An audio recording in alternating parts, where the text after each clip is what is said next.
Welcome to the Call to Action podcast, where we bring you incredible people and even more incredible stories with discussions and topics about what it takes to sacrifice everything to overcome hardships and failures to achieve success. Our guests heard the call. Now it's your turn. He is the CEO of Flighthouse, one of the fastest growing Gen Z pop culture digital media brands and the juggernaut of curated content brands on TikTok.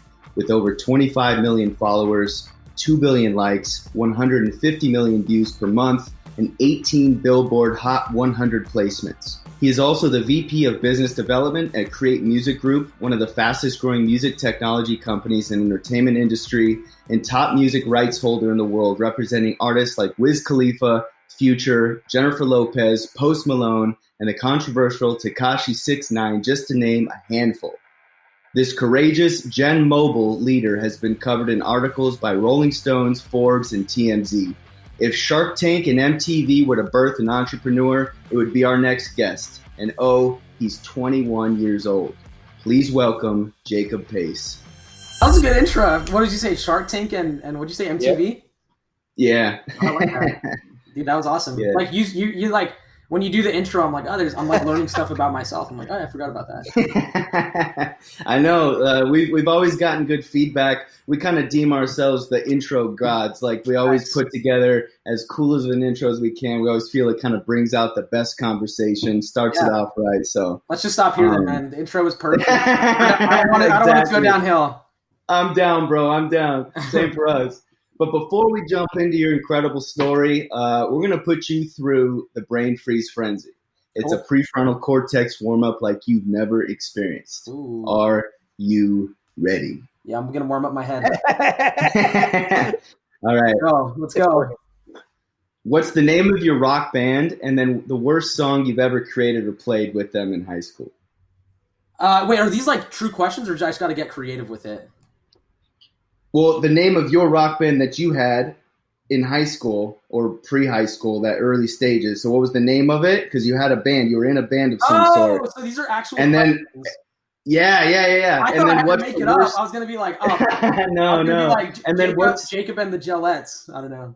All right, bet. And then what was the worst song that you guys created or played or covered? Oh, good question. Okay, so I had a rock band like middle school, high school.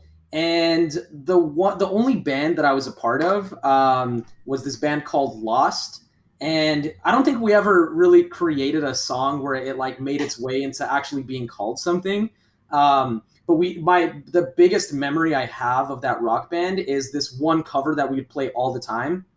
It was Red Jumpsuit Apparatus. I forget the name of the song.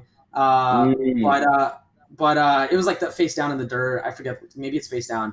But yeah, dude, that song was like my jam. And so like every performance, like we'd go up on stage, I was playing keyboard and vocals and like I just jam out. And I remember like coming back from those like concerts, like we'd sleep over at the boys' house and be like, dude, we totally like killed that. We like fucking rock. Hell yeah. But yeah, so I don't know about worst song, but that's a memory I definitely have. So much influential rock comes from El Paso. That's so cool, Texas. Man. Like at the drive-in, you guys clearly. Yeah, a lot. True. Yeah, us obviously one of the biggest influences on rock today.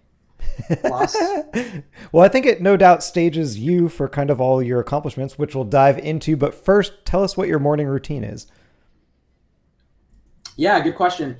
So, I've always kind of been, it's hard to really call myself like a morning person because I don't want to say I don't like getting up in the mornings, but, it's not like I'll wake up at 6 a.m. and be like, oh, this is wonderful. Like, I'm totally energized. Like on our marketing team, like Rockstar, his name's Adi.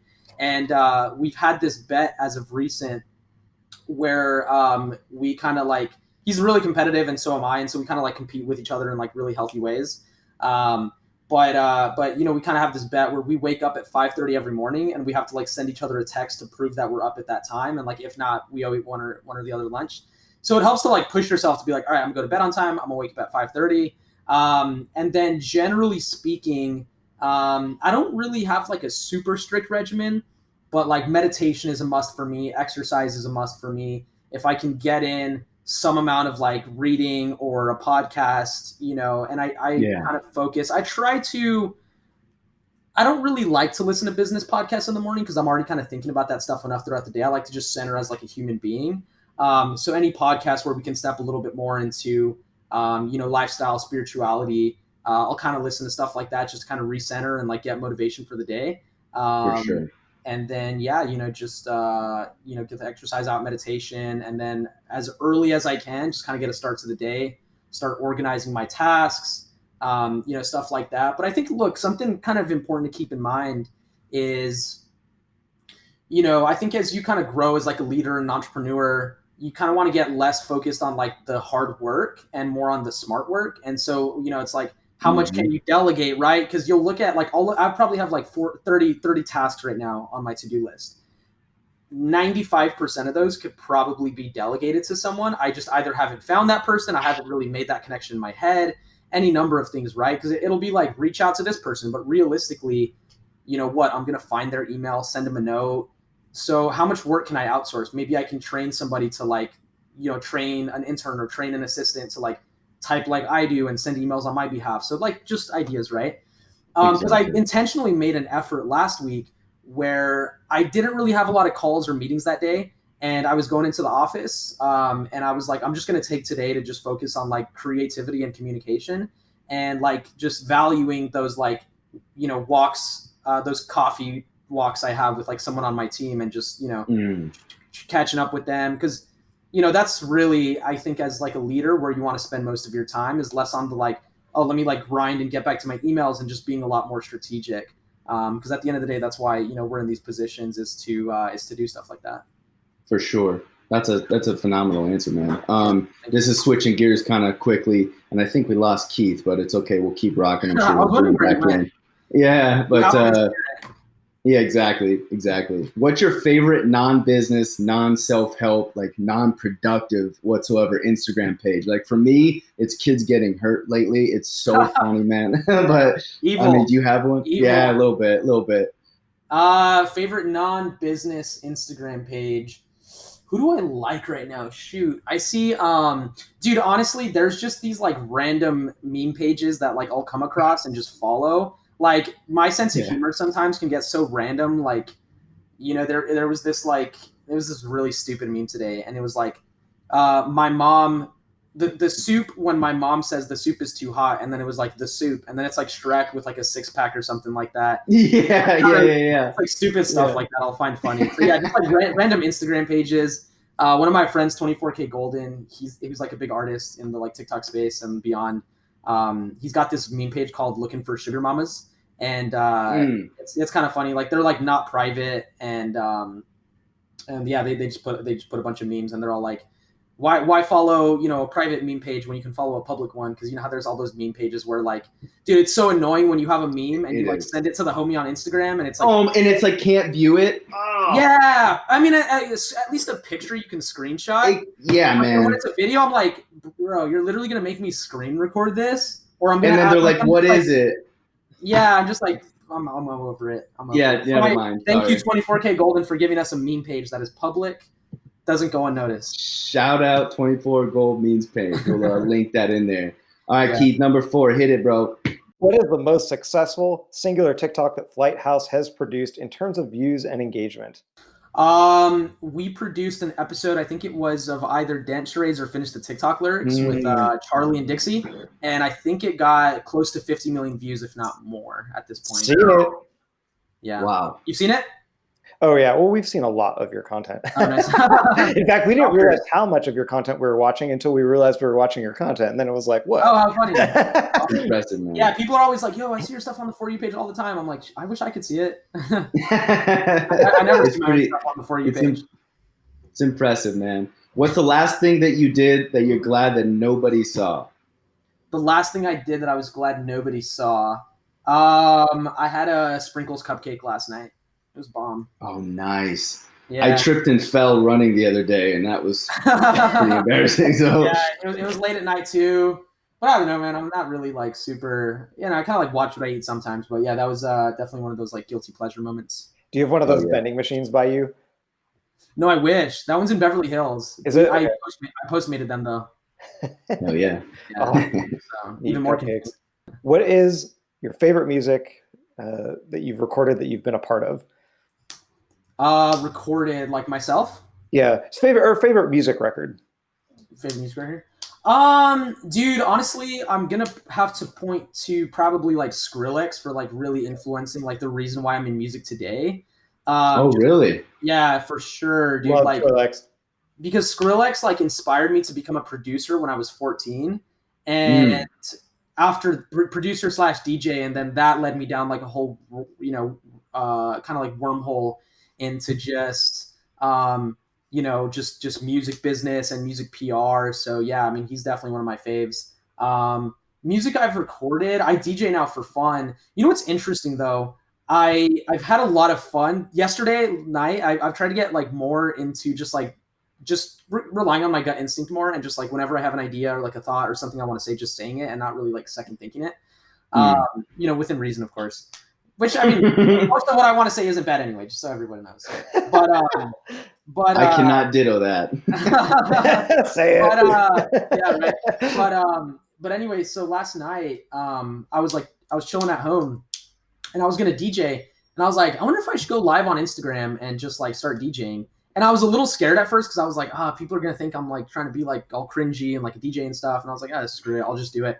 And it was actually fun. There was like 5 people that like stayed the whole time, and they were just like commenting and stuff. And it was funny. It was like it made me a little nervous in like a cool way, because I was like really getting into the performance and stuff. And you kind of need that stuff sometimes as like a performer, where you just like need somewhat of an audience to like listen to you. Because if you're just doing it yourself, like it's cool, but like, it was just cool to like practice on the spot with people watching me.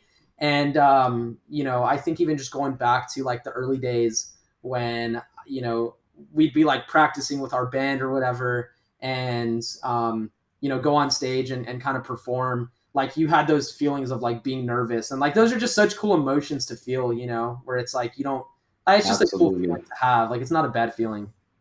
Oh yeah, you got to push yourself, man, everywhere. And clearly you are. Totally. Yeah. This is one of our favorite questions. If you could go back in history and get drunk or high with anyone, who would it be and why? Probably, I don't know, maybe like Picasso or like Leonardo da Vinci or something. Maybe like Leonardo da Vinci. Yeah. I don't study him like a ton, but I like the idea. Like, I think Kanye, like as controversial as he is, like really is like a true creative. People like that, it's just so interesting how they think. And I think that's kind of the skin that I want to step into more, is just being less of an executive like on paper and just more of a creative, and just like stepping out of the box and just rewriting the rules. We think you're quite a solid leader, man. Just in all of kind of the things that we've gleaned about you listening to other podcasts, etc. So this is a 2-part question. What has been one great and also one shitty piece of leadership advice that you've been given? Oh, so one of the best pieces of leadership advice that I've been given, I'll try and think about the shitty one as I say this. I definitely have gotten shitty advice, but let me think about it. One of the best pieces of advice that I've actually said on like a handful of occasions is one of my old, or I guess current mentors. He told me this quote when I was at dinner, because I was telling him, I was like,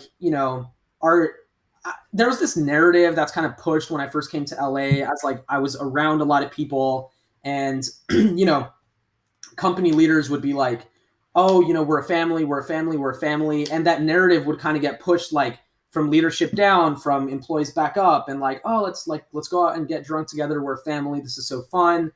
And it never really sat right with me. And as much as like, I do believe in the golden rule, and I'm like, yeah, of course, like if I was under the leadership of someone, I'd want them to have that trust and love of a family, right? Because, at the end of the day, like we sort of rely on each other as as human beings, and it's like for there to not be that, like integrity is like one of the worst things you can do.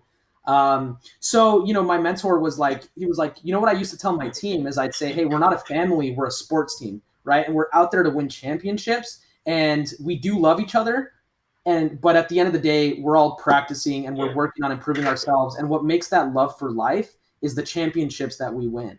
Yes. Right. So you think about like team players, the Lakers, whatever, the greatest athletes in the world.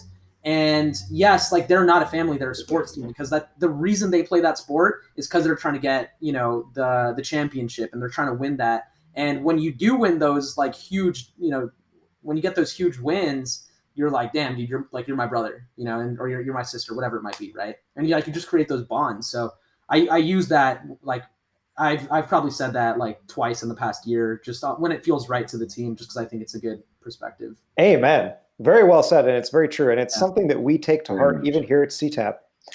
Yeah, totally, man. Worst side. Worst piece of advice. This is just a little bit of okay. Not that this was ever advice that was ever given to me. I think it was like self-imposed advice. But don't feel like, because entrepreneurs, like, reading and learning and listening to podcasts is such a like big part of the journey for especially like 21st century entrepreneurs. Like, oh, I'm gonna listen to this podcast, da da da. And I read this. I was reading the 4-Hour Work Week by Tim Ferriss. Good book. And actually, and this kind of leads into a bad piece of advice, but like he had this quote in the book where he was like, if you're reading a book and you don't like it, don't feel the need to continue reading it, right? And I would have mentors, old mentors, ex-mentors, now I can call them, that would be like, yo, dude, like you read a lot, like, yo, read this book, write down the notes for me, and like send me a summary, just because I was like 16 and I was like here in LA, and I'm like, yeah, like you work with this person, I'm freaking down. And again, self-imposed advice from other people is like, don't sway yourself into like continuing to read a bad book or a bad interview, whatever it might be, if you're just not rocking with it. And I think like just don't let people like take advantage of you. And in that sense, right, from like me being like an apprentice or whatever, but again, not that it was necessarily advice, but like don't self-impose this idea of like, you have to finish a book out of discipline. Like my philosophy is like, if you truly love a book, you should be reading it. And I think you're meant to be reading it. But if not, like move on, it's not a big deal. Cause I think a lot of people can get caught up in this discipline. I was once like that, and I read a lot of books where, and what inspired me was like, another mentor I used to have where, I always looked at him as this like super on top of it, perfect, like smart guy. And I was like, yeah, have you read Good to Great? And he was like, yeah, I have. And I was like, oh, do you remember this part? And he was like, I don't, but can you remind me about it?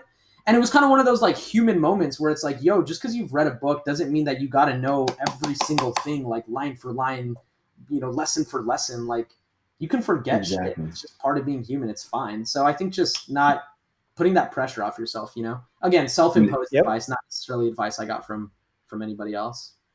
Never being afraid to ask for help as well. I think that's a big key with that too. I've learned that over these years as well. What's the biggest, like, yes, we can do that for sure moment with a client or a potential client that they've asked you to do, but you really like had no idea what it was and we just had to figure it out? Have you ever had one of those? And if you did, what was it? Dude, on a weekly basis, I have those moments. Like the other day, I was actually on a call and I was like, what am I even saying? Like, I'm not giving like empty promises, I'm very honest. I'm like, look, at the end of the day, we do this, we do this, we do this, we don't do this, but we're learning how to do it. Right. But, I just tell people sometimes, I'm like, yeah, like there's probably people that are more experienced than we are when it comes to, podcasting or blah, blah, blah, digital content.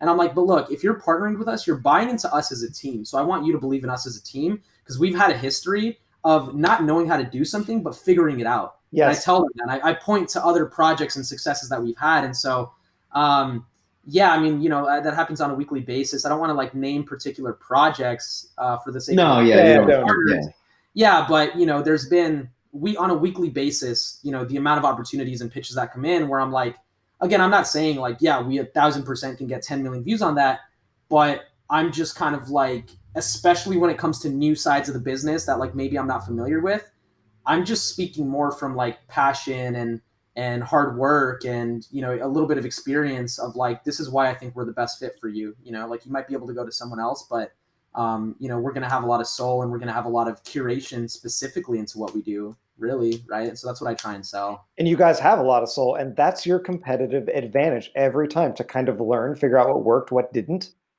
and move on.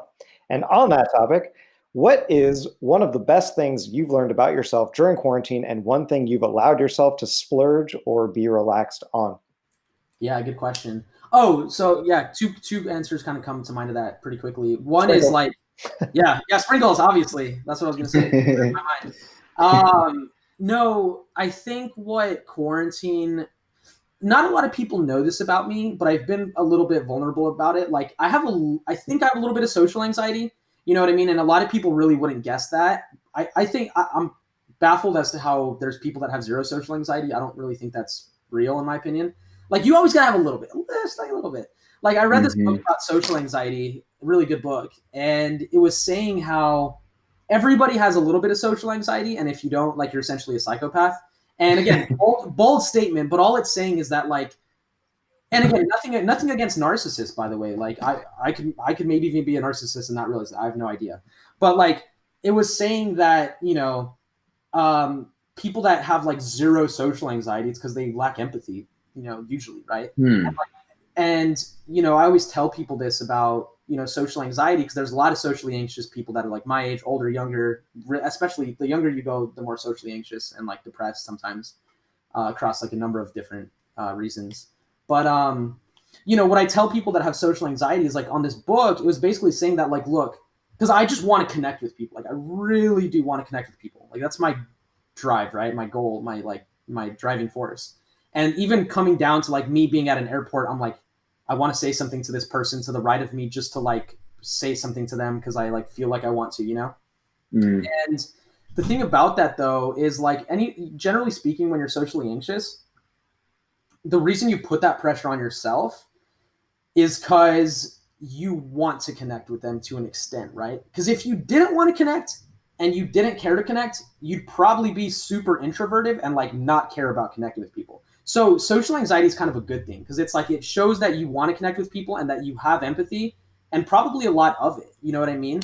And so, you know, I say that to lead up to my answer, which is like I've come to, you know, ideally be a little bit more selective with my social experiences and the kinds of people that I gel with and the kinds of people that I don't, and preferably being more around people that I do vibe with.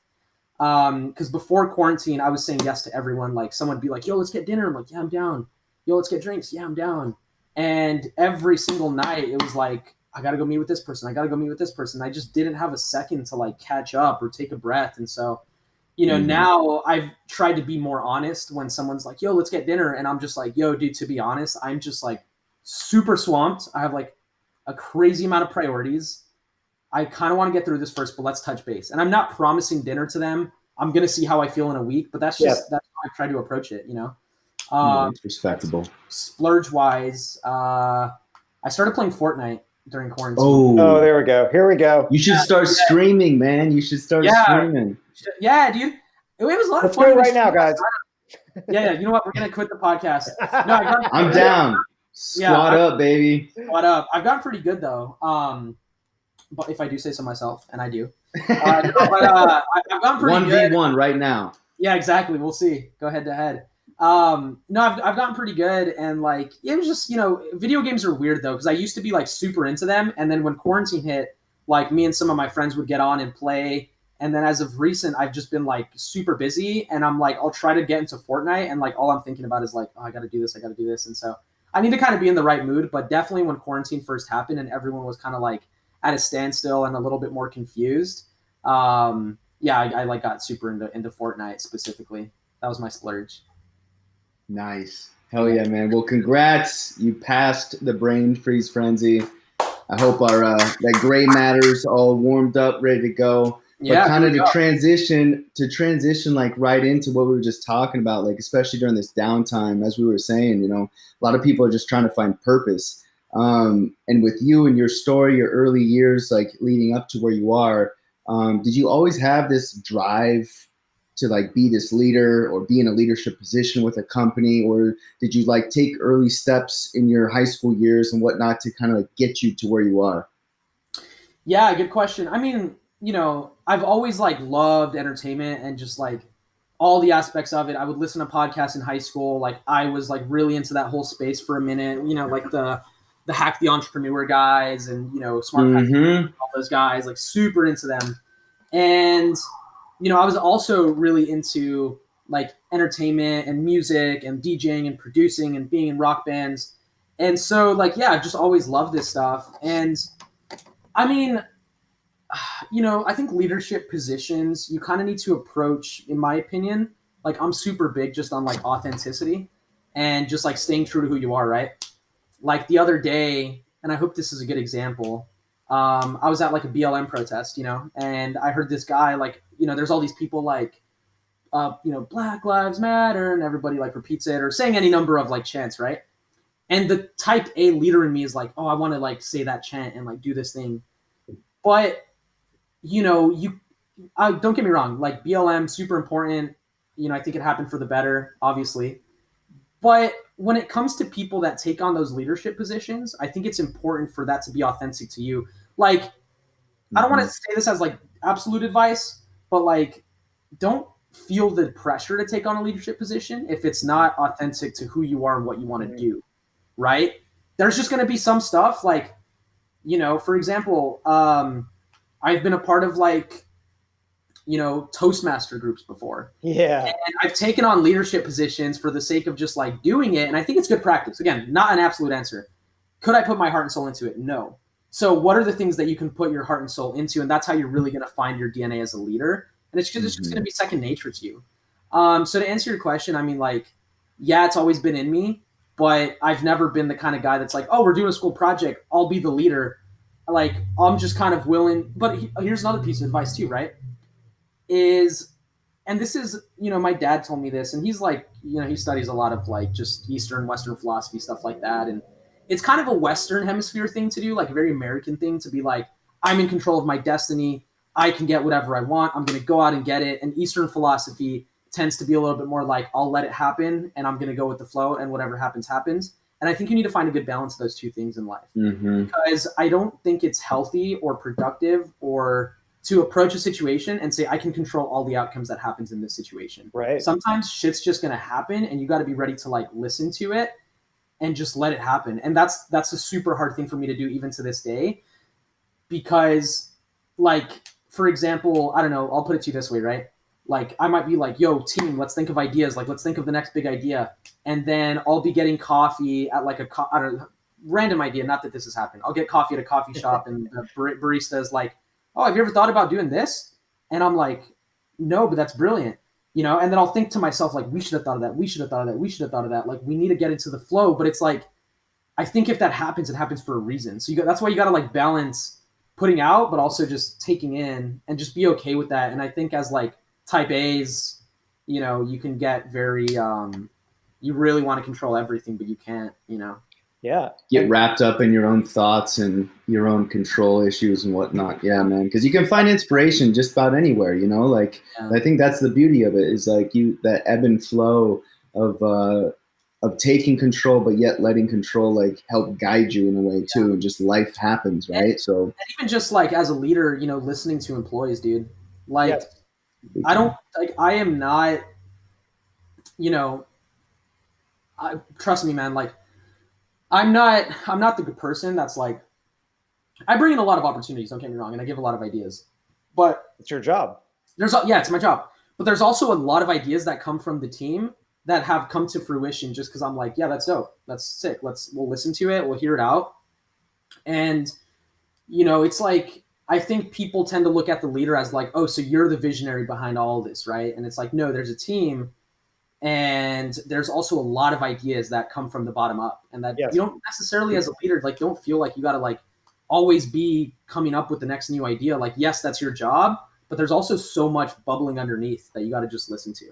And you need to surround yourself, and that's why you do, with the people whom you work with, because you know that they do those things better, right? I mean, that's the point. That's why they work with you. Yeah. Hey, how much, so as a fellow Texan growing up there myself, how much would you say that, because I really believe that Texas has that entrepreneurial spirit, Texas and California, I think we really do stand out. How much of that would you say kind of molded you into moving LA word, into Hollywood? And do you think it had any impact growing up in Texas and where you landed now? Yes and no. I mean, I think I was kind of like, I was really influenced by like early kind of like EDM days, like Skrillex and Deadmau5. And I mean, I say early, but there's probably some OGs maybe listening that are like, that's not OG. Carl Cox. Carl Cox. Yeah, right. No, but I was really influenced by that. But look, dude, all of that I was accessing from the internet, right? I maybe went to like 3 concerts in high school, all of high school. But that came to El Paso. But I was really influenced more so by the internet. And that's what I think was kind of a super valuable thing, is like all my opportunities came from the internet. It wasn't There was nobody that I met in El Paso that ever gave me a single opportunity to get to where I am, aside from my parents, obviously. Like it goes without saying. Wow, But that's a very fair response. Yeah. Yeah, it was like all off the internet. And all the culture that I consumed was off the internet. All the opportunities I got was off the internet. All the people that I met was off the internet. So it just goes to show you, like, it's not about where you're from. It's just about like how you use the tools that are in front of you. Absolutely. Hey, were you at Carl Cox downtown just before lockdown? No, was he playing? Oh yeah, it was. Dude, I love going to raves though, and like concerts and stuff, big time. Yeah, we'll see you around. Yeah. Burning Man, see you at Burning Man. No, want to though, big time. Yeah, big time. All my roommates were gonna go this year, and then it got canceled. I do want to go. I just kind of want to go with the right crew. Yeah, because it's like it'd be such a like separational spiritual experience. Yeah, like I just want to go with the right crew. Come with us, man. Let's do a CTAP by Flighthouse, kind of trek out there. Yeah, we'll make. Yeah, that'd be so cool, man. We'll make a cart. We'll drive out in our art car. How did you get to create Music Group? You obviously there was a transition period there. How did you create that opportunity to like get to create? Because now you're the VP of Biz Dev, so you've got a lot of people under you, but that didn't just happen overnight. So what did that journey look like getting to LA? Dude, well, this is a funny story, right? And this is why like I kind of go back to this whole idea that like let life happen sometimes, and it's going to happen for a reason. And be focused on the right things too, because like I'm just such a big believer in like if you have integrity, if you do great work, if you're honest, and just a little bit of looking out for yourself, like not too much, because if you get a little bit too much in that, you could get like too greedy. Just look out for yourself, because you don't want to be like too like, oh, I'm gonna like take my shirt off my back for everybody I meet, because then people can take advantage of you like that. But yeah, I mean, so like when I was in Texas, I was working with the co-founder of Create. I was doing PR campaigns for him online, and he thought I was really good at what I did, and so he flew me out to LA when I was 16. Ooh. And yeah, it was kind of a natural transition of like going from marketing and PR to A&R, and working my way up and doing biz dev and a lot of different things. But look, I think there's an interesting story in this, right? Which is, as I was building Flighthouse, we had been sitting on the account for a year. I brought it up to the CEO. We acquired it. It had kind of been sitting. It was at like 10, approaching 15 million followers. It was kind of plateauing. Musically was on its way out.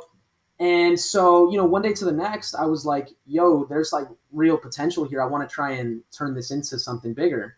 So I sent a proposal to John, the CEO of Create, and he was like super into it. And I like gave him this proposal of like, I want to make the MTV for the next generation. And so, he greenlit a budget. I ran with it. And then, fast forward a few months, there was some like internal team issues with like the team that I put together. And just, long story short, we had consolidated 2 teams within the company who want to be a part of my team. So now they were like under my leadership. And, they were kind of like apprehensive to it, and it caused issues. And so, basically, one day I was talking to John, and he was like, dude, you got to just tell them that like, you're the CEO of Flighthouse. And he just said that. And that was the first time, like, I had never thought to myself, I want this crazy title. I had never thought to myself, I want all this control. I was just like, I think I have the best idea of what to do with this thing, and I think I can provide vision for it, and I think I know how to put the pieces together. That's all I had in mind. And, you know, he kind of told everyone the next day, he's like, yo, Jacob, the CEO of Flighthouse. And then I waited like 3 months, and then like I updated my LinkedIn. And then, yeah, people just liked the story of it, and then we just kind of ran with it. But just so everybody knows, and I want as many people to know this as possible, I never went into this being like, I even cringe calling myself a CEO. I think it's super cringy. Like, people always make this joke. They're like, oh, yeah, I bet when you're at the bars, like, you probably say that, huh? I'm like, no. You will never catch me ever saying that. Because I'm just so focused on the team and the process and the product, man. But there is an importance to the hierarchy of, you know, having the head of the leadership team, and then it works down, because at the end of the day, there needs to be, like, at that splitting point, there needs to be a direction, and you get to a point that leader needs to take control. Yeah, for sure. And look, I'm not, you know, look, dude, and I think this is something important to acknowledge, is like, I'm not ignorant to the opportunities it brings me, right? You know, like, I'm verified on Instagram. I have the cool title, and it sounds like, oh, dude, like, that's so flexy. It's really stupid. It's stupid the amount of people that will like open DMs just because of that. Hey, man, that opens doors for you. No, that's what I'm saying. It opens doors, but I'm like, that I use it to open doors. But you're not chasing it. Yeah. And at the end of the day, it is your job to implant that vision, and look at what you've done. Clearly it's working and you're doing a good job. So the title comes with the experience. Yeah, totally. No, 100%. 100%. So what other, so at Create Music Group, you know, you move there, you guys acquire, you know, how did you first find Flighthouse? And for the listeners that don't really know that story, I guess, trying to build the timeline here, what about it kind of piqued your interest, and what did you do from there? Yeah, so like early 2017, I was spending like a good amount of time on Musical.ly. And I was just coming across all these remix pages of like, you know, cool edits and like remixes, and like they were all these different names though, like, you know, cool remixes and like, you know, Musical.ly edits, right? And then there was one that I saw that was like Flighthouse, and I was like, oh, this is cool. Like, this is like a brand. I dig this. And I immediately connected the dots in my head. I was like, this is the Trap Nation of TikTok. You guys know what Trap Nation is? Yeah. It's like a huge like YouTube music channel, or like Lyrical Lemonade of TikTok, whatever you want to call it. I was like, this is sick. So I reached out to the kids that were running it at the time. I think I was like 17, maybe ish, 18. And the kids were like 15 and 16 years old. And I brought it in, and, you know, we acquired it. And yeah, I mean, I think from day one, I just saw potential for it to like be a brand. I didn't know what direction it could take. But I think another big lesson, and it's not necessarily the question you asked, but I think it's important. For what's worked for me, at least, is like sometimes, and you only learn this over time, and sometimes it can take a month or a few months or a year or a few years or 10 years plus. But like, I just noticed that, you know, in life, you can tend to be like, oh, I really like, once I have this, then I'll be happy. Or once I have this title, then I'll be happy. Or once I, you know, have this, then I'll be happy. But there's so much opportunity and resources literally in front of your eyes on a daily basis that we tend to ignore. That's right. Because we're just so caught up in like, I'm going to be here one day. I'm going to be here one day. I'm going to be here one day. And that was a huge hurdle I had to overcome while like working on Flighthouse. Is, you know, when I was at Create, I was like doing my job, but I was very like, I want to, you know, I was very much like just wanting to, you know, I just didn't want to get like, what do you call it? Like, yeah, this whole idea of like taking advantage of, right? Because I was like, and this is, I have learned and lived by advice, and I give it to other people, like, do the work first, then ask. If you're not experienced, right? If you're already like the top dog and everyone wants to work with you, sure, ask for whatever you want. But when you're working your way up, young people, and I was like this, I can be like, oh, like I've been doing this for a year and a half, 2 years. Like, I want to be at this level already. I want to be at this level, but it's like, what have I even done though? Right? So like, put the work in first, and then make the ask, or like, you know, make yourself so integral to the process. And I've seen it. Employees of mine, colleagues, it's always the same thing, dude. It's like the ones that work their way up the quickest or get the most amount of opportunities are the ones that work on what they have right now in some cases, and then move with it and then grow from there, right? So again, kind of like it's kind of like multiple directions on one piece of advice, but yeah, that's just something I've learned. So so you were doing what, A&R work with Create Music Group, which led to this Flighthouse acquisition, right? Exactly. What is A&R work for those that don't know? Like, yeah, I mean, working with artists, and what kind of artists would you work with? And yeah, so it's going to depend, right, based on like where exactly you're in A&R. In the kind of create sense, it was basically me scouting artists to sign to the company because they do a lot of YouTube monetization. So I would literally spend my weekends, I mean, dude, like I was making commission off these deals. So I'm like, yeah, I will work on this literally every single day, and I'll be like, I'll make the most money of all the A&Rs. That was like my goal. And yeah, dude, I was like, yeah, thanks, man. I would wake up like early as hell, get to the office. Like I had a process where I was like, go to SoundCloud, search the artist, look them up, get the research sheet, reach out, had the template, close the deal. And it was just like a cycle that I would just go through on the weekends. I wasn't doing shit. I was just working. Still to this day, just in a different sense. But that's what I'm saying. Like, you got to grow from that. Like, you can't do that for the rest of your life, right? Just like burnout, Excel sheets, scouring SoundCloud. I was burning out at a certain point. So I'm really happy to be where I'm at now, and I, really try not to take it for granted. I really, truly do, because I'm like, dude, I just have worked for so long to try and get to a position where I can just be like, yo, let's do a podcast, and there's an incredible team to be like, all right, we're gonna get Spotify on the line, we're gonna get so and so on the line, we're gonna get funding, we're gonna do this to market it. So it's been a dream come true, man. And like, we have podcasting, we have a record label we're working on. I mean, look, I envision it spanning like, I'm just spitballing here, products, talent management, really good content, really good IP, record labels, podcasting. And I want to figure out something that's like ties it all together and like makes it super unique. But I think it all just comes down to like, how good of a product can you make? Yeah, and that's your brand. Yeah, exactly. You guys work with some pretty cool artists. We'll dive deep into Flighthouse. I just want to, what are some cool artists that you've worked with? Maybe some of your favorite ones that you got to work with while being at Create, and then what's your take on the Tekashi 6ix9ine situation too? Yo, so there's actually, this is one answer. The first, I went to Tekashi 6ix9ine when we signed him. This was like before Gummo came out. And wow, really? Yeah, dude was like so shy, like just like very like soft spoken, and he's like had social anxiety or what? Might have had social anxiety. Now he's like totally feeling himself, big time, for a good reason.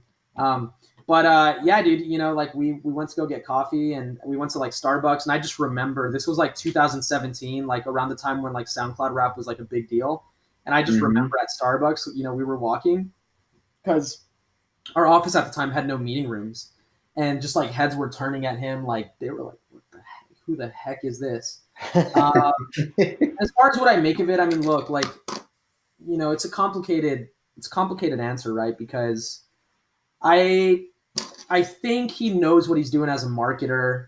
I think that's probably his best talent, and like obviously the music and the beats is like fire, so people eat it up.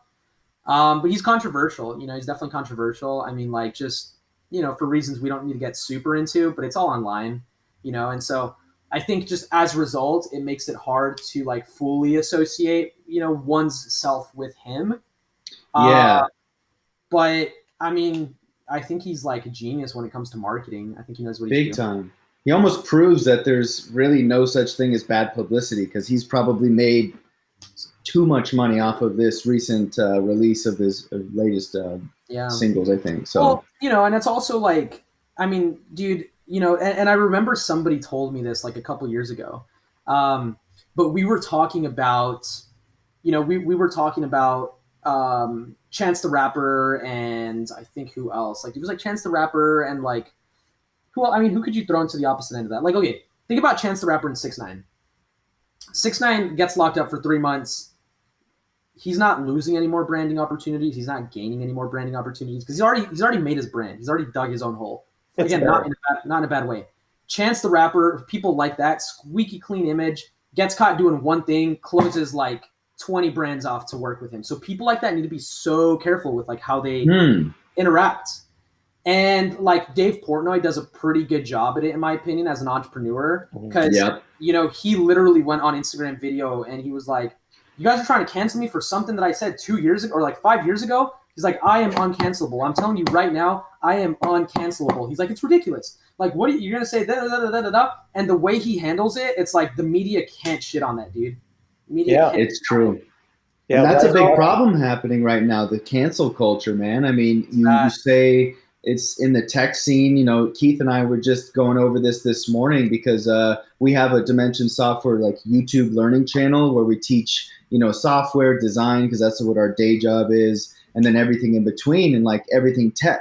And so a lot of these tech guys have been talking on kind of the racial, political spheres kind of outside the box, and man, they'll get demonetized. They'll get canceled off Facebook and not even shadow ban, not even controversial things. They just talked on their opinion, which was like very neutral, very objective, and boom, all doors shut. Just like you were saying, it's very, very unique. So you almost have to build yourself to be this Tekashi 6ix9ine personality to like protect yourself in a way. It's crazy. Do you offer any protection at Flighthouse for the people, the artists whom you work with?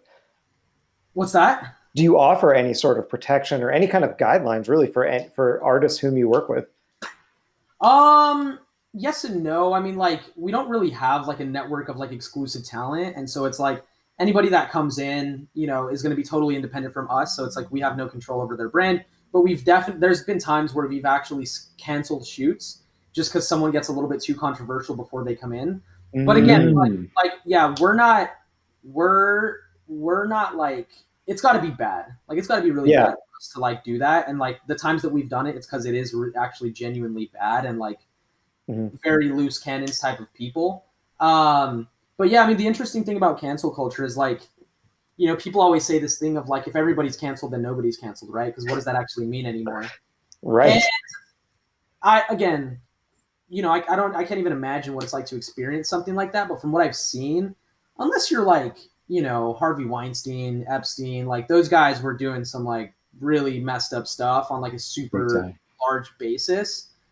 There's been some people where it's like they said something jokingly racist, a few years back, and then someone digs it up. Oh, you're canceled. And it's like, I don't know, man. The thing is, this all started after the Weinstein thing, in my opinion. I think that was like the catalyst for it. And then like Me Too happened. And again, I'm not like a lot of this stuff happened for the better, but like you can't compare someone saying something bad in a tweet 5 years ago. Like everyone's going to have their own opinion. Everybody's going to have their own opinion. So it's not like a definite answer, but it's like, come on, dude, like people change, people grow.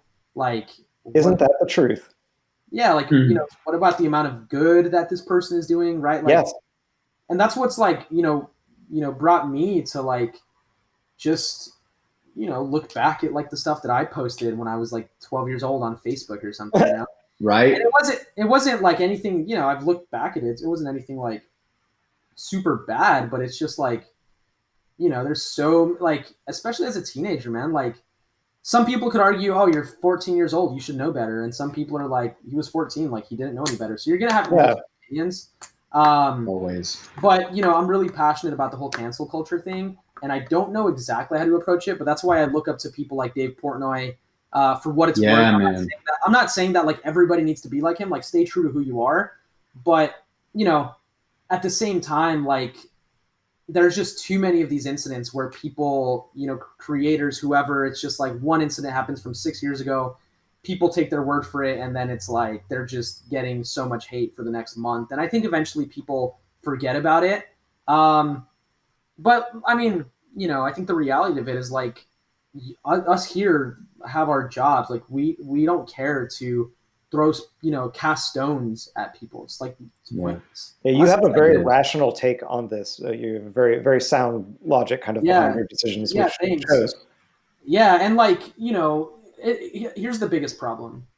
It's not the people that are making the mistakes. It's the people that are casting the stones. Yes. And it's kind of it's a societal issue, dude. It's a societal issue. Yes. Like, they get confidence with a keyboard warrior culture. I mean, they get this confidence behind the screen. It's keyboard warriors. And it's like, it tends to be people that are like insecure or just people that like straight up, because if you were like dead ass loved your life, probably wouldn't have a need to really do that to begin with. Amen. And there's like these like, you know, Gen Z communities online where, you know, people post drama and then there's like thousands of comments like, oh, that's disgusting and blah, blah, blah. But it's like, and Gary Vaynerchuk's kind of a big proponent of this, but he's like, if someone's hating on you, that's probably because there's something in themselves that they don't like and they need to channel that out. And again, I'm not saying like, I need to wrap this all up by saying this isn't a one size fits all mentality. Absolutely. General mentality on a few situations. There might actually have been an incident where someone did something really bad that was super destructive to another person that maybe can't be forgiven. And that's not what we're talking about. Yeah. Yeah. It's just generally speaking, it's the mentality that's a problem, you know? Right. Big time. Yeah. What's been the most surprising thing kind of moving into the media space and with all of these components, like being a media company with Flighthouse and producing curated content? Like what's the difference moving into that space that you've noticed and the most interesting things that you've learned so far? You know, I think something that's really kind of stuck out to me is just being in kind of the game of like social media. Social media is all about your numbers. It's like, how relevant are you today? How relevant are you in a month? How relevant are you in a year? And it's just been interesting to see the evolution of staying relevant. You know what I mean? And it's such a game where like, you know, I was talking to my friend the other day because I have this like really big problem where I like want to be perfect. And I think a lot of people do, you know, like I want to be perfect and I have this idea of perfection, but I know it's not real. I know it's unattainable. Right. And I was talking to my friend and he's like, well, you know, he's like, at the end of the day, you're a product of your environment. Like maybe you think like that because of your job. Like you're in a job where that content needs to look perfect. That content needs to have 1 million views. That content, you know, and that's why like mental health is such a huge thing that's like on my mind and speaks to in the projects that we work on and our voice as a brand is because I think I don't know, I just think the idea of like imperfection is something that needs to be embraced a little bit more, especially in social media. So again, kind of a general answer. It's just, I find it interesting, just the amount of like clout chasing and collaborations and relevancy, and this person's relevant today and this person's not relevant tomorrow and this person's whack. Like social media in that scheme, especially in Hollywood, is all about that. Like, staying relevant. Yeah, oh, sorry. I was going to say on that little topic of relevancy, though, you know, Gary Vaynerchuk is a great example of this, you know, and he's been well documented where he'll post, you know, a split screen of him 10 years ago and him today. And what he says is it's not changed, like what he's been saying. So like there's a fine-tuned balance of being relevant. Like there's timeless relevance and then there's like, you know, actual time relevance with the current times. And I think like, is there anything you've noticed that in your development, personal development, business development, that you said, wow, like that mentality should never change because it's so powerful and it's true, authentic? And then are there some things that you're like, that need to adapt and morph as you grow as a person? Yeah, 1,000%. I mean, the biggest thing I think of when you say that is a mentality I have like pretty much every day. And I haven't worked enough years to prove it, and that's the problem. But like I believe in the timelessness of the entertainment that we're trying to create. And again, there could be some kid that like, you know, literally, and this is the kind of just like webs that you can get caught up in. Like there could be some kid today that's like, I'm going to make a dope cooking video, blows up, gets 20 million views. Next day, I'm going to make another dope cooking video, blows up, gets 10 million views. And, you know, I'll see that on my radar and like there's other voices around me that are like, yo, Jacob, look at this dude. Like maybe we should do cooking videos. And you kind of need to separate the video for a second. Be like, well, what is he actually doing? Like, is he actually a star? Is he actually talented? Or is it just kind of this like moment in time, right? Like, let's break them apart.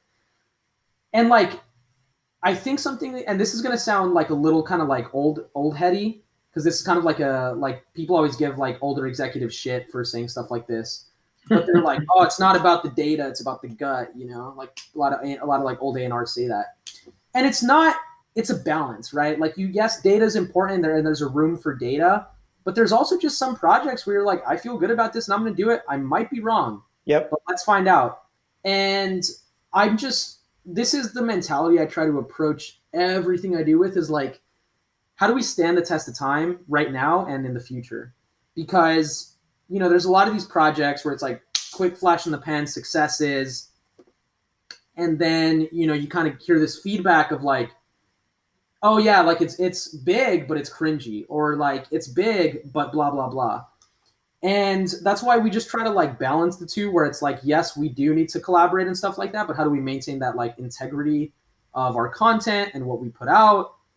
Because I've just never been a fan of like, I don't mind the idea of hustles from like a testing perspective or like a short-term perspective of like, yo, let's, you know, drop ship like freaking face masks and we can make like $100,000. Like that stuff has just never interested me. It's like, yeah, I'm like, how do you like inspire? How do you like create something that like people are going to remember? How do you like, right? Because you think about like Skrillex or Kanye or some of the greatest creatives in the world, and it's like, dude, like Yeezy as a brand probably has inspired so many creatives, but like who's going to remember that face mask that they drop shipped for, you know, right? And dude, we get so many inquiries about that. It's crazy because we're a software development team, and we get so many drop ship companies wanting just the quick flip and design, and it's just like it. You know, and yeah, go ahead. To your point, oftentimes if you can start with the gut and you really have something that just spiritually inside it really resonates with you, and then later you can put on some data and quantify some metrics, now that data can be measured, and what can be measured can be improved. Yeah, no doubt. And that's why, again, I'm not saying like totally throw data out the window, because again, if we it's were that blend of both. Yeah, if we were truly like focused on like, yeah, if we were focused on pure data, our content would be a lot different. If we were focused on pure gut, our content would be a lot different. Straight up. Because if we're too like artistically in integrity driven into our crafts, and we're like, oh, we got to make like the lighting look good and the music's got to be good and it's got to be dope artists, like there's a good chance that people just won't give a shit for a long time, you know? And if we go too data driven, it's going to look like a sellout. So you kind of need to be like, yo, we have our brand, but we're down to collab. And, you know, it's a really, you know, kind of hard, you know, line to balance. But yeah, just on the whole, like drop shipping thing. I mean, look, like, I think there's like a case study, right? So like, I'm not opposed to it. I think it's smart, but like, I'm just not into the idea of like selling freaking hoverboards on TikTok because I can, you know? But look, do I think if we could sell $50,000 worth and be like, okay, there's real potential here. Now let's go find an investor to do something bigger. Sure. It's just, I don't know, man. I'm not into the idea personally of like, yo, let's make the biggest drop shipping company and just facilitate orders. And I've had friends, dude. I've had friends that have done drop shipping, and a year or two into it, they're like pretty successful. And they're like, I want to do music, you know, or I want to do entertainment. Right. Why? Because they're like, they're bored. It's a grind. It's a fucking grind. It's soulless.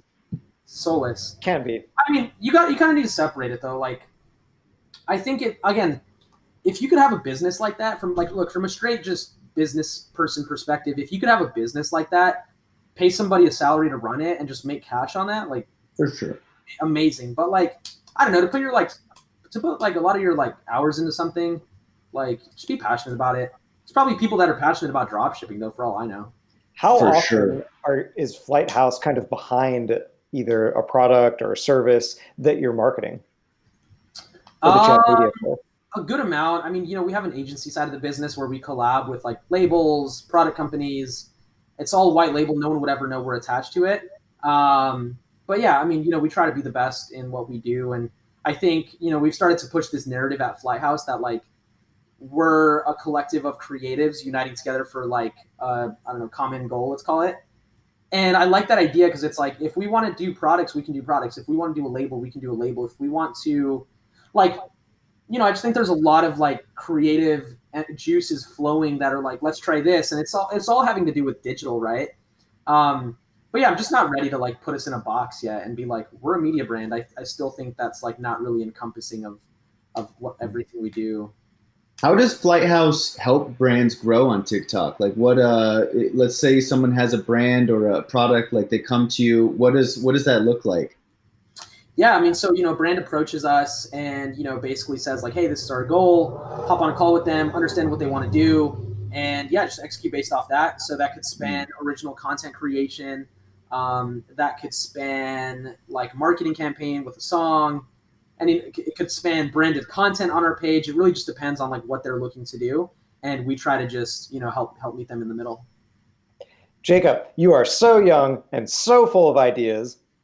A lot of them very, very forward-thinking ideas, stuff that everyone can see with Flighthouse. What do you think on the future of potentially, for example, banning TikTok? What are your thoughts on this? Good question. It was funny. Like a day after that news happened, I was like doing this other podcast, and the guy was like, "Jacob, let me get your thoughts on something. Like, what are your thoughts on all this?" And I was like, honestly, there's a little part of me that's like excited if it were to happen, just because there's going to be a lot of opportunity that's going to open up. And I feel like we're in a good position to take advantage of that, whether it's Instagram Reels or any number of competitors or opportunities or white space, right? Like it's just going to open up a lot of opportunity. And like, yeah, it's going to be hard, but I just have this theory that like when life hits you with that like really fucking hard shit, yes, you got to like, that's defining, and you got to just look at it like that. Like that's just defining for you. And just like stay on your toes, right? And I gave this quote recently where I was just saying that like, when COVID happened, I was like, not consciously thinking this, just like a little bit in the back of my head, like, damn, like, we're invincible, dude. Like COVID came, knocked out all these people, all these businesses, unfortunately. And here I am like in my room getting, blown up with like, yo, can we do marketing? Can we do this on TikTok? We're down to pay budget. We have this many dollars. And I'm like, damn, this is crazy. Bodes well for you. We're again, just for lack of a better phrase, we're invincible. And, when this news comes out, it's just a reminder that like no one's invincible and like anything can happen to take out your business. And you got to just constantly innovate and diversify. And that's nothing we don't know. That's why we have a label. That's why we have a podcasting business. That's why you're successful. Yeah. You have many, many avenues. What are your thoughts on Snap? Because I see just that they've kind of positioned themselves to pick up a lot of this slack, and depending on what happens, they almost seem like they're right there. Yeah. I mean, so yeah, just to wrap up the last question, I mean, like hopefully TikTok, my theory is like it'll get bought by a US company or something along those lines is going to happen, because I just think it's too big of a platform, and America is like too free of an economy to just just ban it. So that's my theory, and I'm hoping that happens. Yeah, I'm with you on that. Yeah, and I think hopefully it'll be hard to just go away. I don't think that's exactly, and that's why they're like, hey, we're going to promise 10,000 jobs. We're going to pay $200,000 or $20 million to creators. Like they're putting out all this news, and they just got Kevin Mayer, however you say it. So hopefully they're in a good position. Snapchat. I think Snapchat is, there was this article that came out like when I think it was Evan Spiegel talking about TikTok, and he was like, we don't see TikTok as a competitor. We see it as like a best friend, which it's kind of a good perspective on it, because the idea is the more time you spend on Snapchat, the more time you're on your phone. So the more time you're spending on any mobile app, including TikTok. And I think we're trying to be complementary to Snap because we do a lot of mobile first content. And so I really want to help them create some dope content. So we're having those combos as we speak, confidentially. Well, not confidentially, everyone. It's on a podcast. Whatever. Now that it's out. Yeah, now that it's out. You heard it here first. Yeah, you heard it here first. Breaking news. But yeah, we're talking to them. And so, I think it's not, here's the thing, right? I don't know. To some extent, I think we can kind of get a little. Here's the thing, right? And this is a fact. I think this is a fact. I think is we're in the business, right? So we're competitive. You guys are looking at your business like, how are we better than this person because of this? We're doing the same. It's very rare that the average consumer is going to be like, oh no, I'm not on Snap anymore. It's irrelevant. I'm on TikTok now. Or no, I'm not going to watch Complex. I'm going to watch Vice because like nah, complex is irrelevant. They're just like, yeah, I'll snap my friends. If I'm on Discover and I'm on the toilet, yeah, sure, I'll watch Cosmopolitan Snapchat. Hell yeah. I'm bored. I'm gonna hop on TikTok. Yeah, you know what? There's nothing fun here. I'm gonna hop on Facebook. Damn, what's Ryan up to? That's crazy. That's Are like these how my notes. Wait, are you looking at my phone right now? But it's just like, from a consumer standpoint, like they're not thinking, like they're not pitting people together. They're just like doing their thing, So, so I say that to just say, simple answer, like TikTok and Snap are two different products entirely. Yes. But yeah, sure, they're all competing for attention. For eyeballs. When you guys are producing internal shows for Flighthouse, not client paid content production, what does a post or an episode cost you guys to run from a business perspective? Do you guys have all that broken down? Yeah, like if it's internal, you guys are producing, like what does it cost you guys to produce an episode, a season, and time frames, things like that? Really cheap. I mean, a lot of the stuff we do now, I mean, if you look at it, it's like a table, 2 chairs, a backdrop. Yeah. That's it, really. I mean, if we take out salaries of our producers and editors, which is like at this point, because of COVID, a very skeleton crew, it's like really cheap. Like probably, if you were to put a dollar amount to it, hundreds of dollars an episode, maybe less. Wow. Yeah, that's incredible. Do you guys outsource any work through like, or is it all local? Yeah, it's all in-house, local. Good for you. That's amazing. Yeah. We believe in that hyper local as well. What's your take on YouTube versus TikTok? Obviously, there's no secret sauce to posting cadences or anything like this. It's kind of just finding your niche in the market. But with as we were talking before, the cancel culture. Have you guys felt any differences with YouTube and or TikTok? I mean, I think there are 2 different platforms. I think YouTube is more for like personality and TikTok's more for like creativity is the way that I see it. But look, I think the strongest brands are going to be on everything that matters. Yep. Just to keep 100%. it short. Yeah. So YouTube matters, TikTok matters, Instagram matters, Twitter even. Some people might hit on Twitter. Snapchat matters. Like there's only a handful, you know what I mean? And it's like, just do your thing, just be authentic. But yeah, if TikTok goes in the direction I think it'll be around for a pretty long time. Yeah, for sure. Anything upcoming with Flighthouse? Any cool projects in the works you guys are going to be dropping soon? Any new series, toilet series, or what? Hopefully. No, we're working on our label right now, working on a couple acts, building our podcasting business.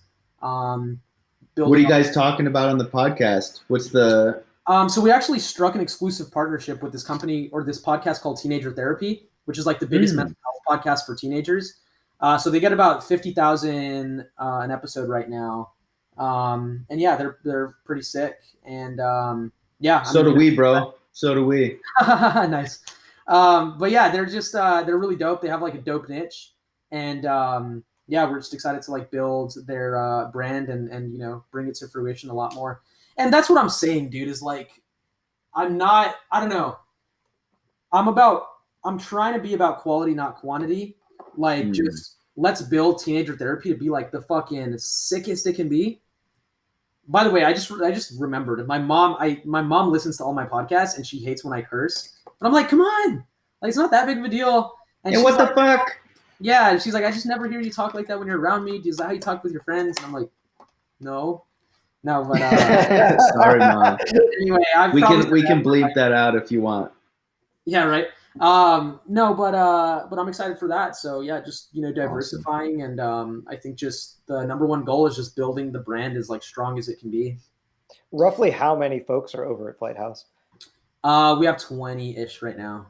Okay. Yeah. What's the most impressive thing about your culture that you're super proud about? That's a good question. I think just the fact that like, and I don't mean to sound like, I don't know. I don't mean to sound like self-centered or anything like that, but send it. Yes, I'll send it. No, just like, I've had a lot of people meet them, man, like creators and, family and friends. And they're just like, dude, you guys are all so chill and just like down to earth and real, And I think that's just the energy that we want to bring to Hollywood is like less of this whole like cutthroat fucking, wine and dine bullshit. Yeah.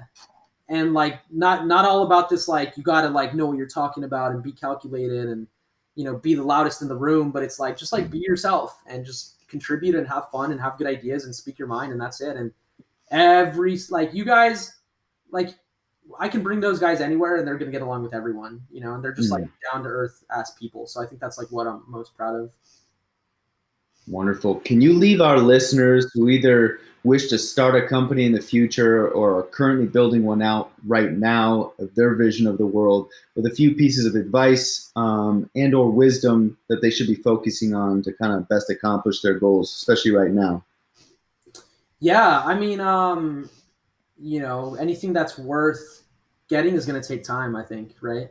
Like even with Flighthouse, dude, like this has been around 3 years in the making, you know? So it wasn't overnight. And for the first year and a half, like it wasn't connecting. Like our stuff just wasn't connecting. It wasn't working. And that's like just part of a business sometimes, dude. Like just keep moving forward though. Like I heard a really good piece of advice from one of my friends the other day, mentors maybe at this point. He's just like, dude, just like, I think you're on the right path. Like just keep going forward. Don't look back, you know? So just, you know, keep going forward and like iterate.